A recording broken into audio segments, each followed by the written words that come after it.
Look at this place. 2 yellow cranes, standing over a city like forgotten God.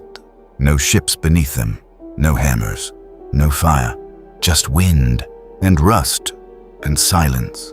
Where there used to be 35,000 men. This is Queen's Island, Belfast. And once, not long ago in the grand sweep of history, this was the loudest place on earth. At its peak, Harland and Wolff didn't just build ships. It built the kind of ships that forced cities to redesign their harbors, just to launch them. Ships that crossed every ocean, ships that carried kings and coal, and desperate men fleeing famine, ships that went to war and came home as legends, and some that never came home at all. You already know the most famous one. Everyone does. Our MS Titanic. That name alone has sold 100 million cinema tickets. But here's what they don't tell you. Titanic wasn't the story. Titanic was just one chapter.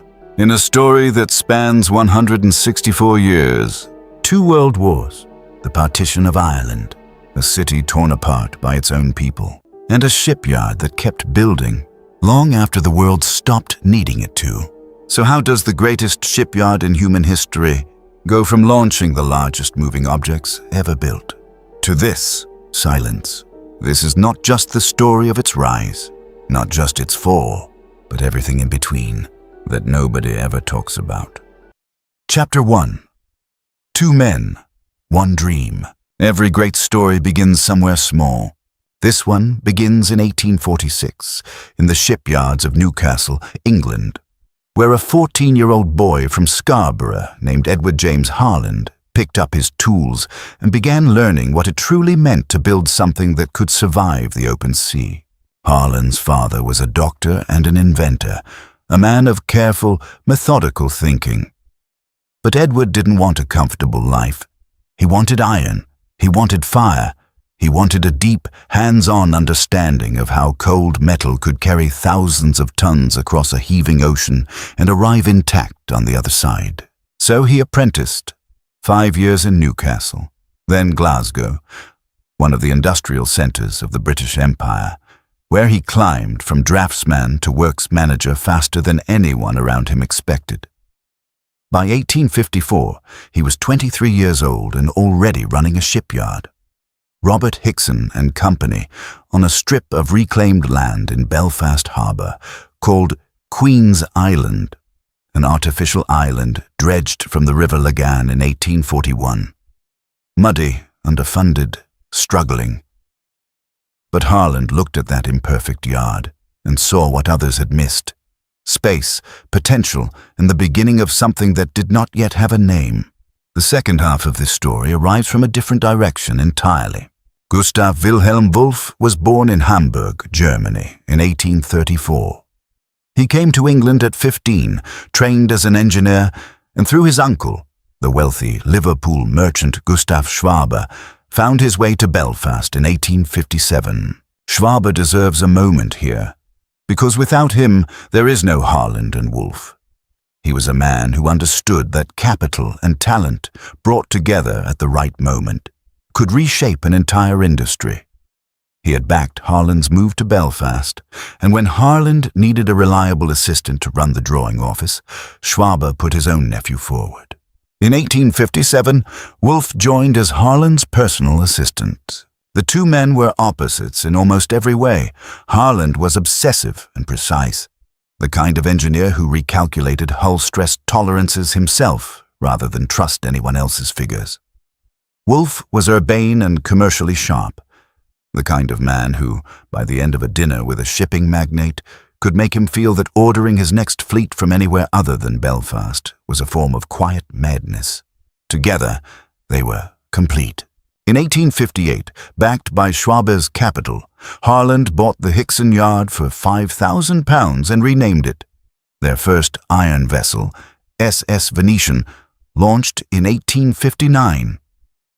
Not a revolutionary ship, but well-built, delivered on time and carrying the signature of a yard that took its craft seriously. Schwabe then secured their first significant contract, 3 steam vessels for the Bibby Line. A modest beginning, but the right beginning with the right names behind it. On January 1st, 1862, the partnership became official, Harland and Wolff. 2 names, 1 yard, one shared belief that Belfast could become the greatest shipbuilding center on Earth. They were not wrong. Chapter 2. Building the foundation. A partnership is only as good as the ideas behind it. Harland had been carrying one of the most important ideas in 19th century shipbuilding for years, waiting for the right yard to put it into practice. The problem with ships at that time was a design logic unchanged for centuries. The traditional hull curved inward at the bottom toward the keel, graceful in profile but deeply wasteful. The curved interior left enormous volumes of every ship unusable for cargo. Harland changed that. His innovation was radical in its simplicity. Flattened the bottom, straightened the sides. The flat-bottomed, straight-sided hull carried dramatically more cargo for the same length and displacement. For shipping companies, this was not a subtle refinement. It was a shift in the economics of moving goods across oceans. And he didn't stop there. While the industry still debated iron over timber, Harland was already moving toward steel, stronger, lighter, better suited to longer vessels. The rest of the industry would take years to follow. Harland and Wolff were ahead before the argument had properly begun. These innovations gave the yard something money cannot buy, a reputation for ships genuinely superior to anything else available. In 1870, that reputation attracted the most important name in Victorian shipping. Harland and Wolff launched the SS Oceanic for White Star Line and began one of the most consequential commercial partnerships in industrial history. Over the following decades, the yard built more than 70 ships for White Star. Not isolated contracts. A structural, near-permanent arrangement woven into the identity of both companies. The commercial terms were unlike anything else in the industry.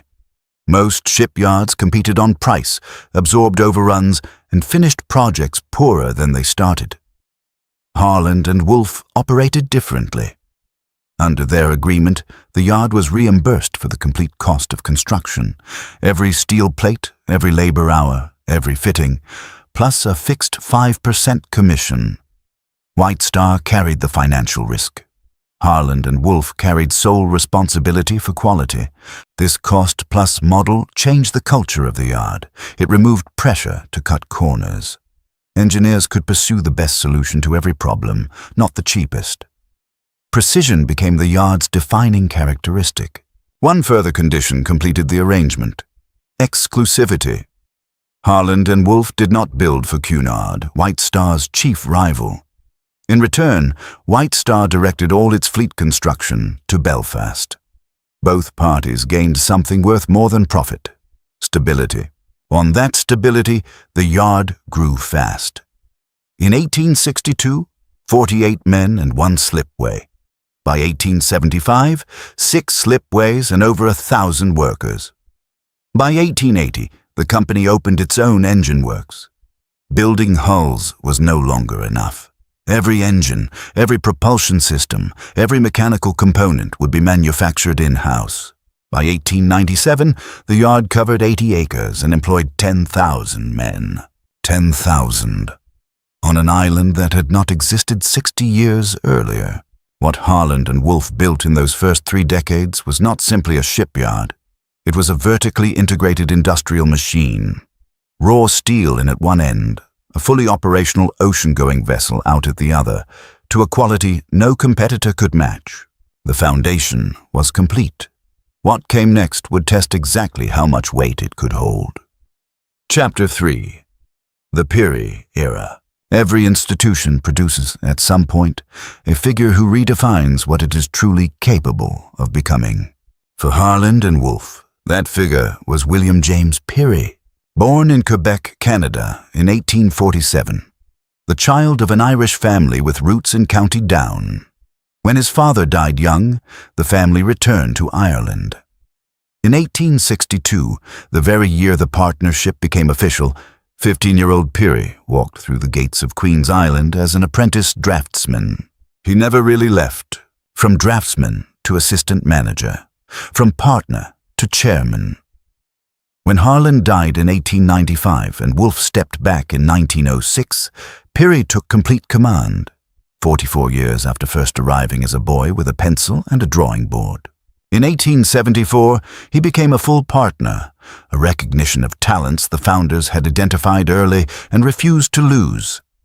In 1889, he restructured the firm into a private limited company, capitalized at £600,000 across 600 shares at £1,000 each. A modernization of the financial architecture designed to prepare the yard for the scale of ambition Pirrie was already forming. To understand his vision, you need to understand the competitive world of Edwardian ocean travel. The dominant rivalry was between White Star Line and Cunard, two British companies competing for the same wealthy transatlantic passengers and the same claim to North Atlantic supremacy. Cunard had chosen speed.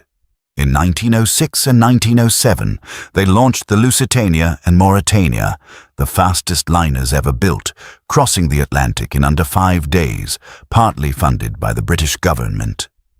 Cunard wore those records like a crown. Pirrie made a different calculation entirely. Speed was expensive to build and costly to maintain. Enormous engines, vast coal consumption, relentless mechanical stress on every system, and it served only part of the market. There was another type of passenger, potentially more numerous and certainly more profitable, who did not want to arrive quickly. They wanted to arrive in extraordinary comfort, in surroundings so beautifully appointed that the crossing itself felt like a destination rather than a necessary journey. Size and luxury. That was Pirrie's answer to Cunard's speed. In summer 1907, Pirrie invited J. Bruce Ismay, chairman of White Star Line, son of its founder, Thomas Henry Ismay, to dinner at his London home on Belgrave Square. By the end of that evening, the two men had conceived something never before seriously attempted. 3 ocean liners so vast and so magnificently outfitted that every rival vessel on Earth would look modest beside them. They would be called the Olympic class, the largest moving objects ever built by human hands. To make them possible, Pirrie rebuilt the yard. 3 existing slipways at Queen's Island were demolished and replaced with 2 enormous new ones. A colossal steel gantry, designed by the same firm that had built the Forth Bridge and Tower Bridge, rose over the construction berths. A new dry dock was excavated alongside, the largest in the world at the time, capable of holding 21 million gallons of water. Beyond Belfast, Pirrie thought on a broader strategic scale. By 1912 and 1913, with political tensions rising over Home Rule in Ireland, he expanded aggressively, acquiring yards in Govan, Glasgow, and consolidating them into a complex of 7 slipways. Commercial growth and a calculated hedge. If Belfast became ungovernable, the company needed the capacity to build elsewhere. In 1906, the king had made him Lord Pirrie, formal recognition of what he had achieved and what he represented in British industrial life. But titles meant less to him than tonnage. He had arrived at Queen's Island at 15 with a drawing board. He would leave it, having outlasted both founders and rebuilt the company beyond anything they had ever imagined. As the architect of the greatest shipbuilding operation the world had ever seen. The dinner of 1907 had set everything in motion. Now it was time to build. Chapter 4. The Olympic Class. In July 1908, Harland and Wolff presented White Star Line with the design drawings for what would become the most ambitious shipbuilding project in history.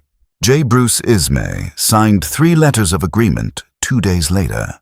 The initial budget for Olympic and Titanic, the first 2 vessels, was set at £3 million, plus additional costs and the standard 5% commission.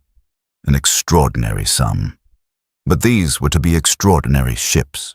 Before a single keel plate could be laid, the yard had to be transformed. 3 existing slipways at Queen's Island were demolished entirely and replaced with 2 new ones, each capable of holding vessels of a scale never previously attempted. Over these berths, the yard erected the Arrow Gantry, a colossal steel structure designed by William Errol and Company, the same Glasgow firm that had built the Forth Bridge and Tower Bridge. The gantry stood 69 meters high, 82 meters wide, and 260 meters long. It weighed approximately 6,000 tons and was, at the time, one of the largest man-made structures in Ireland. Alongside the new slipways, the Thompson graving dock was excavated, 850 feet long, holding 21 million gallons of water, the largest dry dock in the world, built not for the ships that existed, but for the ships that were about to. Construction began immediately. Olympic, yard number 400, had her keel laid on the 16th of December, 1908. Titanic, yard number 401, followed on the 31st of March, 1909. Britannic, the third vessel of the class, received yard number 433, with her keel laid in November 1911 as the first two ships were already rising above the waterline. The designers were both personally connected to Pirrie. Thomas Andrews, his nephew, served as principal designer, a meticulous engineer who would later sail aboard Titanic on her maiden voyage and die when she sank. Alexander Carlyle, Pirrie's brother-in-law and the yard's chief draftsman, shaped the early design before retiring in 1910. Together they produced ships whose technical sophistication matched their scale. The propulsion system alone was a significant engineering achievement. Most large ships used either reciprocating steam engines or turbines. The Olympic class used both simultaneously. Two massive triple-expansion reciprocating engines drove the outer propellers, while their exhaust steam, which would otherwise be partially wasted, was fed into a central Parsons turbine driving the middle propeller. The arrangement extracted far more work from each ton of coal burned. By some estimates, the system was over 35% more fuel efficient than the turbine-only configuration used by Cunard's Lusitania and Mauretania, the very ships this class was designed to compete against. These were not fast ships. They were not meant to be. They were designed to carry more people in greater comfort, at lower cost per nautical mile than anything else on the Atlantic. The engineering served the commercial vision precisely. Other technical decisions reflected the same intelligence. The conventional ship ventilation system used bulky trunks and cowl ventilators that cluttered the upper decks. Andrews replaced much of this with small concealed electric fans, moving air efficiently without disrupting the visual design of the exterior. The four funnels deserve a word of their own. 3 were functional, connected to the boiler rooms below. The fourth, at the stern, was a dummy, used partly for galley ventilation and partly for appearance. 4 funnels signified, in the public imagination of the era, maximum power and scale. 3 would have looked incomplete. The fourth completed the composition and communicated, before any statistics were quoted, that these were the largest ships on Earth. Olympic launched on the 20th of October, 1910. Titanic followed on the 31st of May, 1911, before a crowd of 100,000 people gathered on the shores of Belfast. The figures: 269 meters long, 28 meters wide, 52,310 gross tons. The largest ship in the world at the time of her launch. But the numbers do not capture what it meant to stand beside her on the slipway, or to look up at the hull from the yard floor and understand that this object, conceived in a dining room conversation 4 years earlier, was now impossibly real. The yard had done what it set out to do. What happened next was no longer in its hands. Chapter 5. Titanic and the Aftermath. At 11:40 in the evening on the 14th of April, 1912, RMS Titanic struck an iceberg in the North Atlantic. 2 hours and 40 minutes later, she was gone. 1,517 people died. It was the deadliest peacetime maritime disaster in history, and it would become the most famous shipwreck the world had ever known. The news reached Belfast the following morning. For the men who had built her, the riveters and platers and engineers who had spent 2 years on her hull, the grief was immediate and personal. They had made this thing. They had made it as well as they knew how, and now it was at the bottom of the ocean. Thomas Andrews was at the bottom with it. Andrews had sailed on the maiden voyage as Harland and Wolff's representative, a standard practice allowing the yard's chief designer to observe the ship's performance in service. When the iceberg struck, Andrews understood almost immediately, with the cold clarity of an engineer who knew exactly what the watertight specifications could and could not withstand, that the ship was going to sink. He spent the hours that followed moving through the vessel, urging passengers into life jackets, directing people to the boats, helping women and children find the upper decks. He was last seen alone in the first-class smoking room, staring at a painting. He was 39 years old. The technical failure was not, as many assumed, a failure of structural integrity. The steel did not fail. The rivets held. What failed was the design of the watertight bulkhead system, specifically their height. They extended only to E-deck. When the collision tore breaches along the starboard bow, the forward compartments flooded faster than the design had anticipated. The bow began to dip. Water poured over the tops of the bulkheads from one compartment into the next, a chain reaction that no watertight doors could stop. The ship could survive 4 flooded compartments. 5 were breached. The mathematics of buoyancy did the rest. The British Board of Trade Inquiry, concluded in July 1912, did not attribute the sinking to any construction fault. Harland and Wolff was not found responsible. The findings pointed to the speed at which the vessel was traveling and to inadequate lifeboat provision, a regulatory failure, not a manufacturing one. But the yard did not wait for the inquiry to decide what needed to change.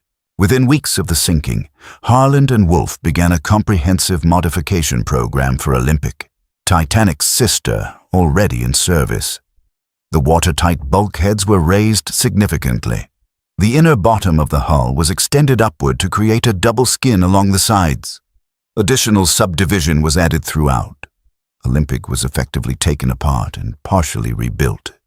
Every modification was simultaneously incorporated into Britannic, the third Olympic-class vessel, still under construction at Queen's Island. The engineering response was characteristic of everything that had built the yard's reputation over 5 decades. When something went wrong, they analyzed it, they understood it, and they fixed it. Thoroughly. The disaster did not destroy the yard's business. This is perhaps the most surprising fact about Harland and Wolff in 1912. How little the sinking disrupted its operations. The order book remained full. The workforce kept working. In the year Titanic sank, the yard launched multiple other ships, merchant vessels, ferries, naval contracts. Titanic was the ship the world remembered. It was not the only ship on the slipways. Other pressures were also present that year. The Home Rule crisis, the political movement pushing for Irish self-governance, was intensifying. Lord Pirrie, characteristically pragmatic, responded by expanding operations at Govan and Glasgow, creating a base that could keep the yard functioning even if the political situation in Belfast deteriorated. Titanic has come to define Harland and Wolff in the popular imagination. The ship and the yard are inseparable in the way that creator and creation so often become inseparable when the creation ends in catastrophe. But within the yard's own history, the sinking was one chapter, terrible, consequential, deeply human, in a story that had decades still to run. The yard kept building, the ships kept coming. That, in the end, is what yards do. Chapter 6. 2 World Wars. There is a version of Harland and Wolff's story that ends with Titanic. It is the version most people know, the great ship, the iceberg, the silence that followed. A cautionary tale about ambition and hubris, wrapped in the cold waters of the North Atlantic. But that version is radically incomplete. Harland and Wolff did not end in 1912. It kept building. And within 2 years of the Titanic disaster, it was pulled into something far larger than any single ship, the industrialized destruction of the First World War. When Britain declared war in August 1914, the shipyards of Belfast were transformed almost overnight into instruments of national survival. Merchant vessels were converted into naval assets, fitted with guns and armor, emerging as armed cruisers or, in some cases, as dummy battleships. Civilian ships disguised to resemble warships intended to confuse enemy forces at sea. The yard also built purpose-designed warships, monitors for shore bombardment, and major surface vessels, including HMS Glorious, a ship whose story would stretch through 2 decades before meeting a violent end in the Second World War. Pirrie's contribution extended beyond his own company. He was appointed Controller General of Merchant Shipbuilding for the British Empire, placed in charge of coordinating the entire civilian shipbuilding industry across Britain and its territories. An extraordinary position for a private businessman, and a measure of the government's trust in his capacity to organize industrial production under extreme pressure. In 1917, the yard diversified into aircraft manufacture, a temporary move, but a revealing one. The engineering culture at Queen's Island was genuinely adaptable in ways that narrowly specialized operations could never be. In 1918, the East Yard opened on the eastern bank of the Musgrave Channel, purpose-built for mass production of standardized hulls. The war had consumed ships faster than bespoke construction could replace them. Volume was now the priority. By 1919, the workforce had peaked at approximately 30,000 men. The yard ran at full capacity, fulfilling contracts to replace the merchant tonnage the conflict had destroyed. For a brief, exhausting moment, it seemed as though the war had not diminished Harland and Wolff at all, but accelerated it. 20 years later, it would be asked to do it all again, at even greater scale. When the Second World War began in September 1939, Harland and Wolff re-entered the machinery of global conflict with an output that exceeded its First World War performance. Over 6 years, the yard built 6 aircraft carriers, 2 cruisers, and 131 other naval vessels. Among the cruisers was HMS Belfast, launched in 1938, now moored permanently on the Thames in London as a floating museum and one of the most enduring monuments to what this yard made. But the headline figures only tell part of the story. During the war, Harland and Wolff repaired more than 22,000 ships. Vessels damaged in battle, by storms, by enemy action. Repair work flowed through the yard day and night, demanding constant improvisation. The yard also manufactured tanks and artillery components, becoming in the fullest sense a general-purpose industrial arsenal. At the peak of wartime production, the workforce reached approximately 35,000 people, the largest in the company's history. 35,000 men working in shifts on a reclaimed island in Belfast Harbour, sustaining the Royal Navy and Merchant Marine through the most destructive conflict the world had ever seen. And then the Luftwaffe came. In April and May of 1941, German bombers struck Belfast in raids the city was almost entirely unprepared to withstand. Queen's Island was a primary target. The aircraft manufacturing facility was destroyed completely. Across Belfast, approximately 1,100 people were killed, one of the heaviest civilian death tolls of any bombing campaign in the United Kingdom outside London. 56,000 homes were damaged or destroyed. The yard itself survived, battered, partially destroyed, but structurally intact where it counted. Within weeks, production had resumed. The ships kept coming. By 1945, the last vessels of the wartime program were being completed on the slipways. The yard's strategic role was ending. The 35,000 men who had sustained it through 6 years of war would soon begin to disperse. What Harland and Wolff had demonstrated across 2 world wars was remarkable. That a yard built to serve the peacetime economy of ocean travel could be remade repeatedly into a weapon of industrial warfare, and remade again when the fighting stopped. It had survived everything the 20th century had thrown at it so far. What came next would prove far harder to survive than bombs. Chapter 7. The Ghost of Decline. Every empire has a turning point, a moment when the forces that built it begin, slowly and then all at once, to work against it. For Harland and Wolff, that moment arrived not with a single dramatic event, but with the sound of a jet engine. In 1958, the Boeing 707 entered commercial service. Within a few years, transatlantic air travel had become fast, affordable, and reliable in a way no ocean liner could compete with. The crossing that took 5 days by sea could now be made in 8 hours by air. The great passenger ships of the North Atlantic, those floating palaces of marble and mahogany, built to carry the wealthy across oceans in conditions of extraordinary comfort, became almost overnight redundant. The last passenger liner Harland and Wolff would ever build was the RMS Canberra, completed in 1960 for P&O. A magnificent vessel, modern, elegant, forward-thinking, but also the end of something. The yard that had built Titanic and her sisters would never again receive an order for a passenger liner. The era that had given the yard its greatest commissions and its greatest fame was over, closed, quietly and permanently, by a machine with wings. The yard adapted. It had survived 2 world wars. It was not about to collapse at the first sign of a changing market. The logic of the 1960s pointed toward the supertanker. Global demand for oil was expanding, and the economics of oil transport heavily favored size.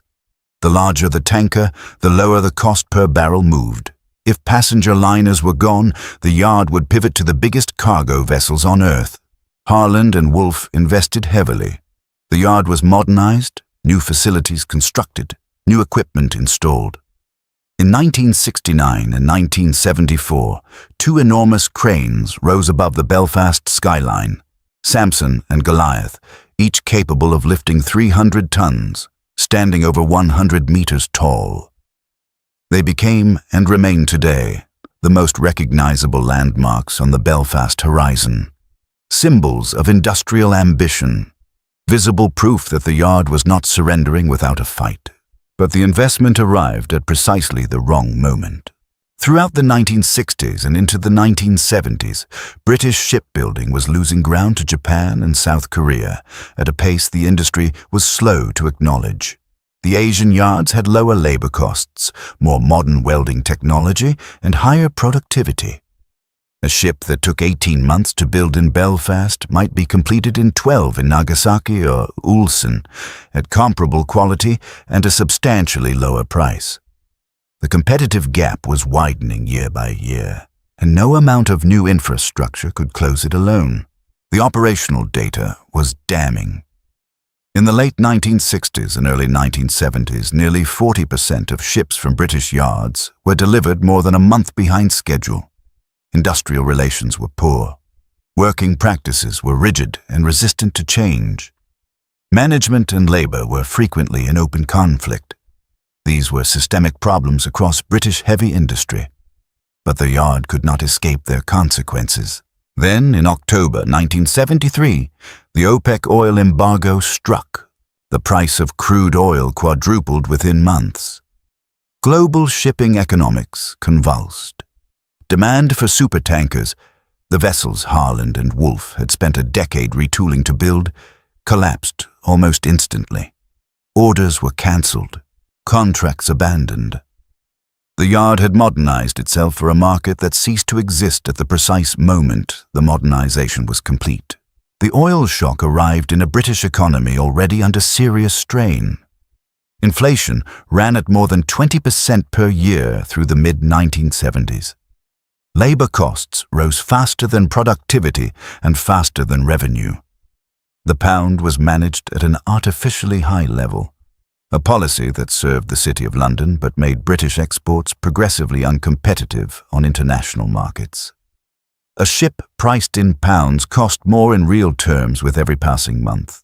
The result was a financial paradox that destroyed companies across British heavy industry. The yard was losing money even when its order book was full. fixed-price contracts signed before the inflationary surge locked in revenues that depreciated with each quarter, while costs, wages, materials, energy kept climbing. Every ship delivered under those terms was delivered at a loss. The more ships they built, in some circumstances, the deeper the losses grew. By 1975, the situation was untenable. The government intervened, not as part of a wider industry program, but as a specifically political decision. Harland and Wolff was nationalized separately from the British Shipbuilders Corporation, which absorbed most of the rest of the UK's shipbuilding industry. The separation was deliberate. Northern Ireland in 1975 was 7 years into the Troubles. Decades of violent sectarian and political conflict. Mass unemployment at the yard was not merely an economic problem in that environment. It was a potentially destabilizing one.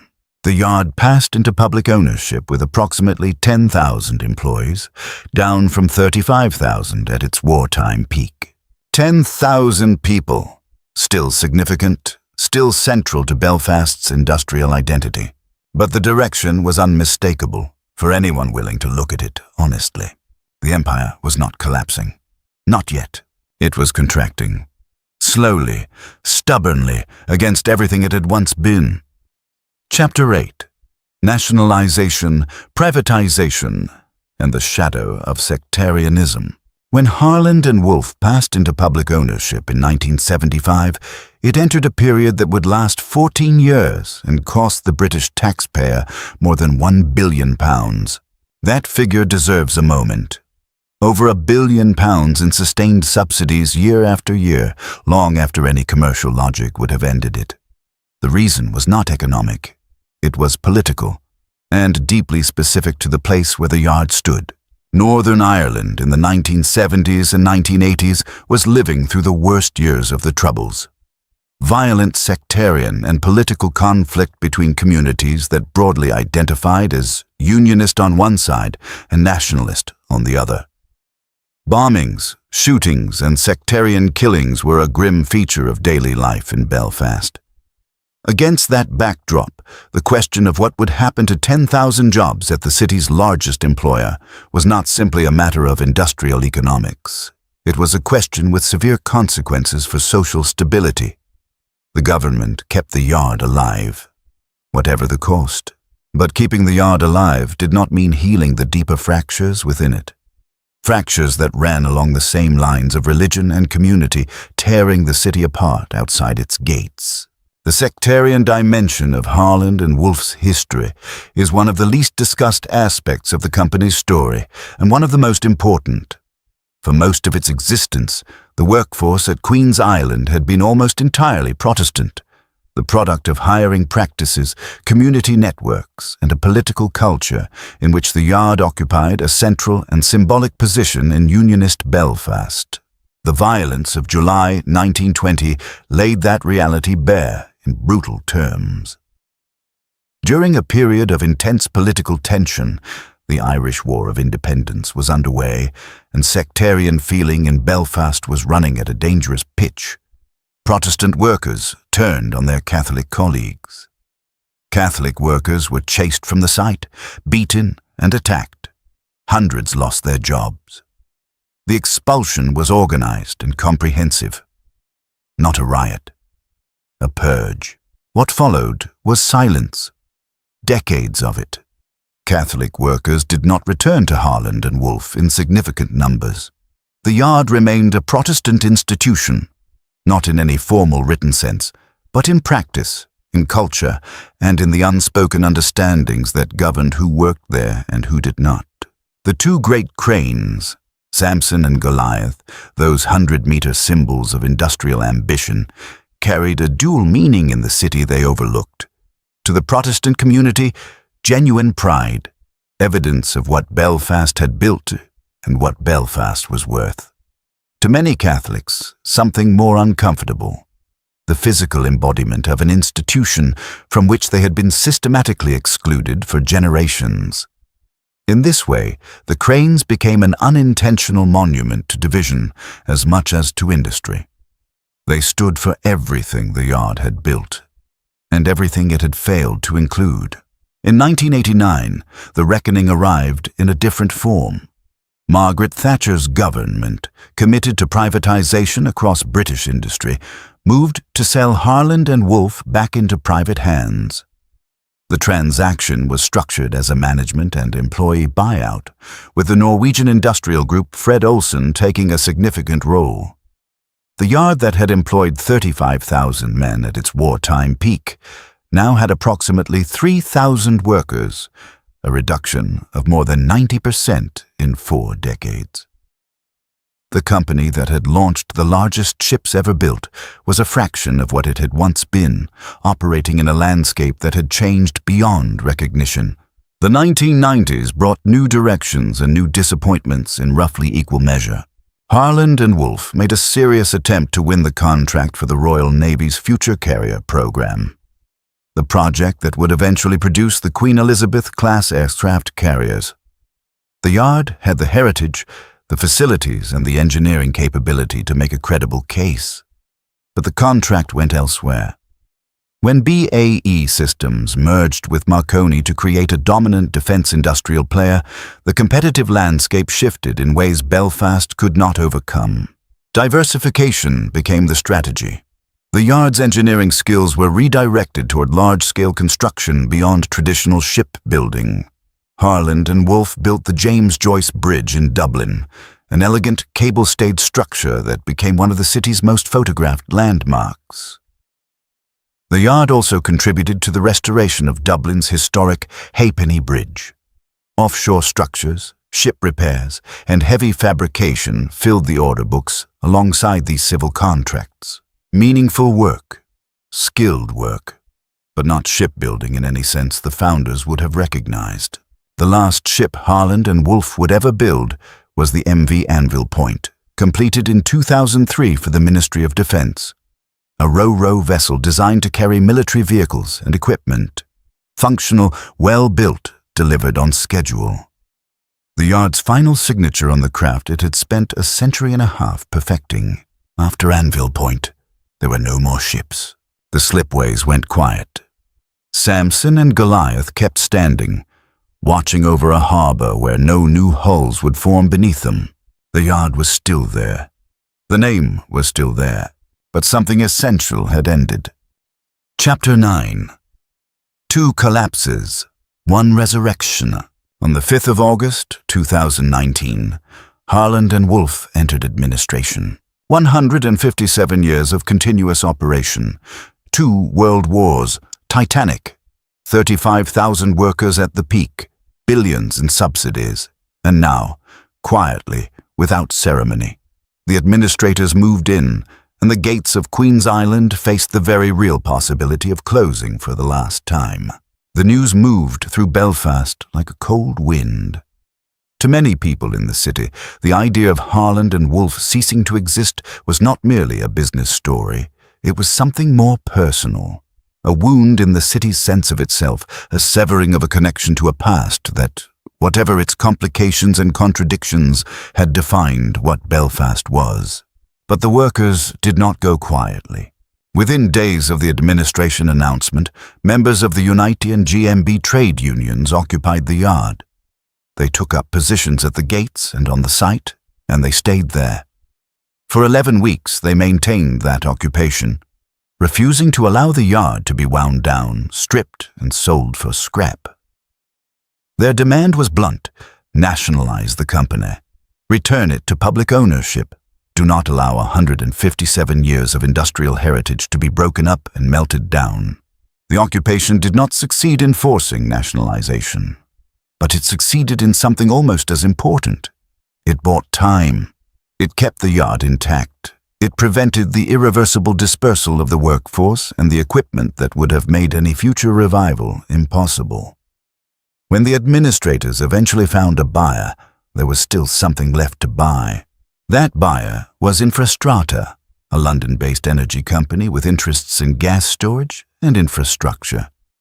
In October 2019, Infrastrata acquired Harland and Wolff as a going concern, meaning not just the name and the land, but the operational business, the workforce, and the capability. The company was renamed Harland Wolff Holdings. The new strategy was built around two pillars: ship repair and renewable energy. The yard would service the growing offshore wind industry, expanding rapidly in the waters around the British Isles, and it would take on ship repair contracts to generate immediate revenue while the longer-term transformation was built. It was a credible vision. But credibility and capital are different things. In 2022, a moment arrived that felt, for a brief time, like genuine vindication. Harland Wolff, in partnership with Navantia UK, the British subsidiary of the Spanish state-owned shipbuilder Navantia, and the defense consultancy BMT, won the contract to build 3 fleet solid support ships for the Royal Fleet Auxiliary. These are the vessels that resupply aircraft carrier strike groups at sea, carrying ammunition, stores and provisions to keep the Navy's most powerful assets operational, far from home ports. The contract was worth £1.6 billion. It was the largest shipbuilding order placed in the United Kingdom in decades, and it was going, in part, to Belfast. The announcement felt like a turning point. After years of contraction and quiet decline, here was a major warship contract, the kind of work the yard had been built to do, the kind of work it had done during 2 world wars, returning to Queen's Island. But the financial reality beneath the announcement was more complicated. Between 2023 and 2024, Harland Wolff's revenue grew by 213%. On paper, extraordinary growth. In practice, the company was still loss-making, carrying significant debt at high interest rates in a difficult financing environment. The board sought a government loan guarantee of £200 million, a relatively modest ask by the historical standards of public support for the yard, and one that would have provided the financial breathing room needed to stabilize operations and deliver the FSS contract. The government refused. In September 2024, Harland Wolff entered administration for the second time. The chief executive resigned.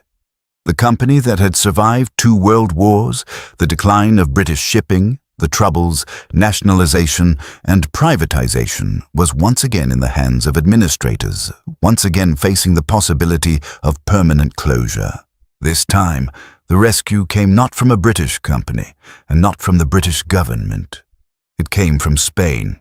Navantia, fully owned by the Spanish state, one of Europe's most significant naval shipbuilders, had been a partner on the FSS contract.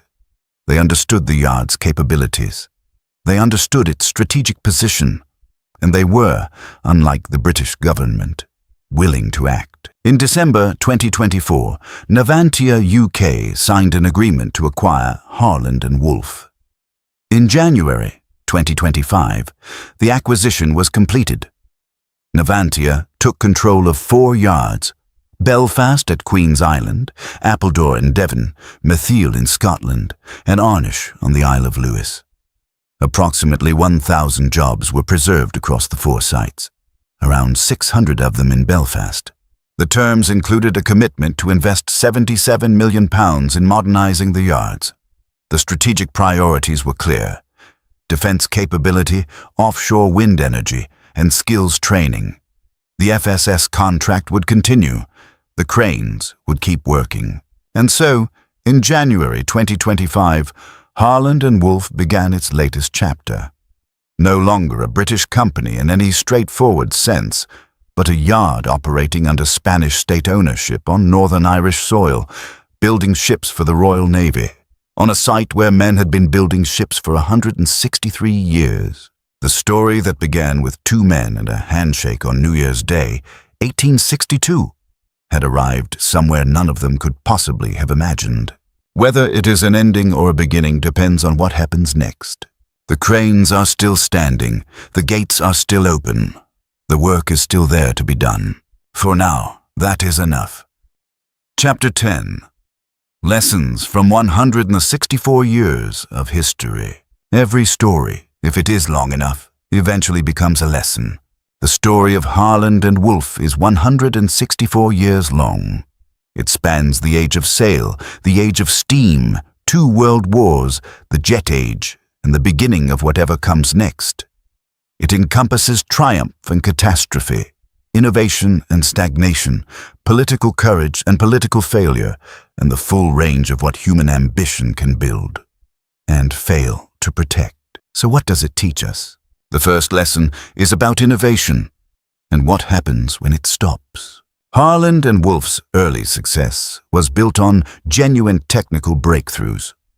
The flat-bottomed hull that transformed cargo economics, the move from iron to steel before the rest of the industry had committed, the vertically integrated model that gave the yard control over every stage of production from raw material to finished vessel. These were not the advantages of size or political connection. They were the advantages of ideas, of engineers who looked at the way things were done and decided to do them differently. The yard grew large on the back of those ideas. But growth and innovation are not the same thing.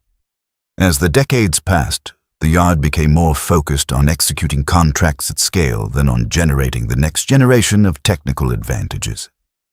The Olympic class was the culmination of everything it had built toward, and also, in retrospect, the last great moment of genuine technical leadership. When the market changed, the size that had once been an asset became a liability. There was too much to sustain, and not enough new thinking to justify sustaining it. The second lesson is about dependence. The relationship with White Star Line was one of the most remarkable commercial partnerships in industrial history. Stable, mutually beneficial, and productive for many decades. But it was also a trap. Harland and Wolff did not build for Cunard. It did not diversify its client base in any systematic way. It was commercially bound at the deepest structural level to a single customer in a single industry. When that industry collapsed, not from any failure of either company, but from the arrival of the commercial jet aircraft, there was no alternative foundation. The lesson is not that exclusive partnerships are wrong. The lesson is that even the strongest partnership cannot substitute for the resilience that comes from genuine diversification. The third lesson is about the limits of state support. From 1975 onward, the British government invested more than £1 billion of public money into Harland and Wolff. The economist Graham Brownlow of Queen's University Belfast has observed that, economically speaking, it is remarkable the yard survived as long as it did. Subsidies kept it alive. They did not make it competitive. They did not address the structural problems, working practices, cost base, the technological gap with Asian competitors that had made the company unviable in the first place. Life support is not treatment. A company maintained on life support without structural reform is not being saved. It is being preserved in a state of managed decline. The fourth lesson is about forces no single company can control. Britain lost its shipbuilding industry in the second half of the 20th century. Harland and Wolff was the most prominent casualty, but not the cause. The causes were systemic. Exchange rate policy that favored finance over manufacturing. Inflation that destroyed fixed-price contracts. Labor relations that had calcified beyond the point of adaptation. And competitors in Japan and South Korea who were structurally better organized to build ships at scale. No individual company, however innovative or well-managed, could have survived all of that unaided. The yard's decline was, in large part, Britain's industrial decline written in steel and salt water. These are the lessons of failure. But what remains is the legacy. On the site of the original yard at Queen's Island, 185 acres of former industrial land have become the Titanic Quarter, one of Europe's most significant urban regeneration projects. At its heart stands Titanic Belfast, opened in 2012 at a cost of £97 million, the most visited attraction in Northern Ireland, drawing over 1 million visitors a year. A monument to disaster, transmuted over more than a century into something that inspires. Samson and Goliath still stand. The two great cranes, raised in 1969 and 1974, remain the most recognizable features of the Belfast skyline. Listed structures now, protected. Whatever else changes on Queen's Island, they will continue to stand above it. The SS Nomadic, the tender built by Harland and Wolff to ferry passengers to the Olympic-class liners at Cherbourg, is the last surviving White Star Line ship in the world. Restored by Harland and Wolff itself, completed in 2011, she now sits in the Hamilton dock beside where Titanic was built. HMS Belfast, the cruiser launched from Queen's Island in 1938, is permanently moored on the Thames in London. One of the most visited historic warships in the world. Another piece of what this yard made, still present, still seen. And then there is the present. In January 2025, under the ownership of Navantia, fully owned by the Spanish state, Harland and Wolff stepped into a new chapter. It is no longer a British company in any traditional sense. The yards at Belfast, Appledore, Methil and Arnish now operate under Spanish management, building ships for the Royal Navy on ground where ships have been built for 163 years. Whether this ends in genuine revival or in a quieter and more final closure is not yet known. What is known is this. The yard that built Titanic, that armed two navies in 2 world wars, that shaped a city and left its mark on the physical world in ways that will outlast all memory of the decisions that built and broke it. That yard is still there. Still building, still standing, still somehow here.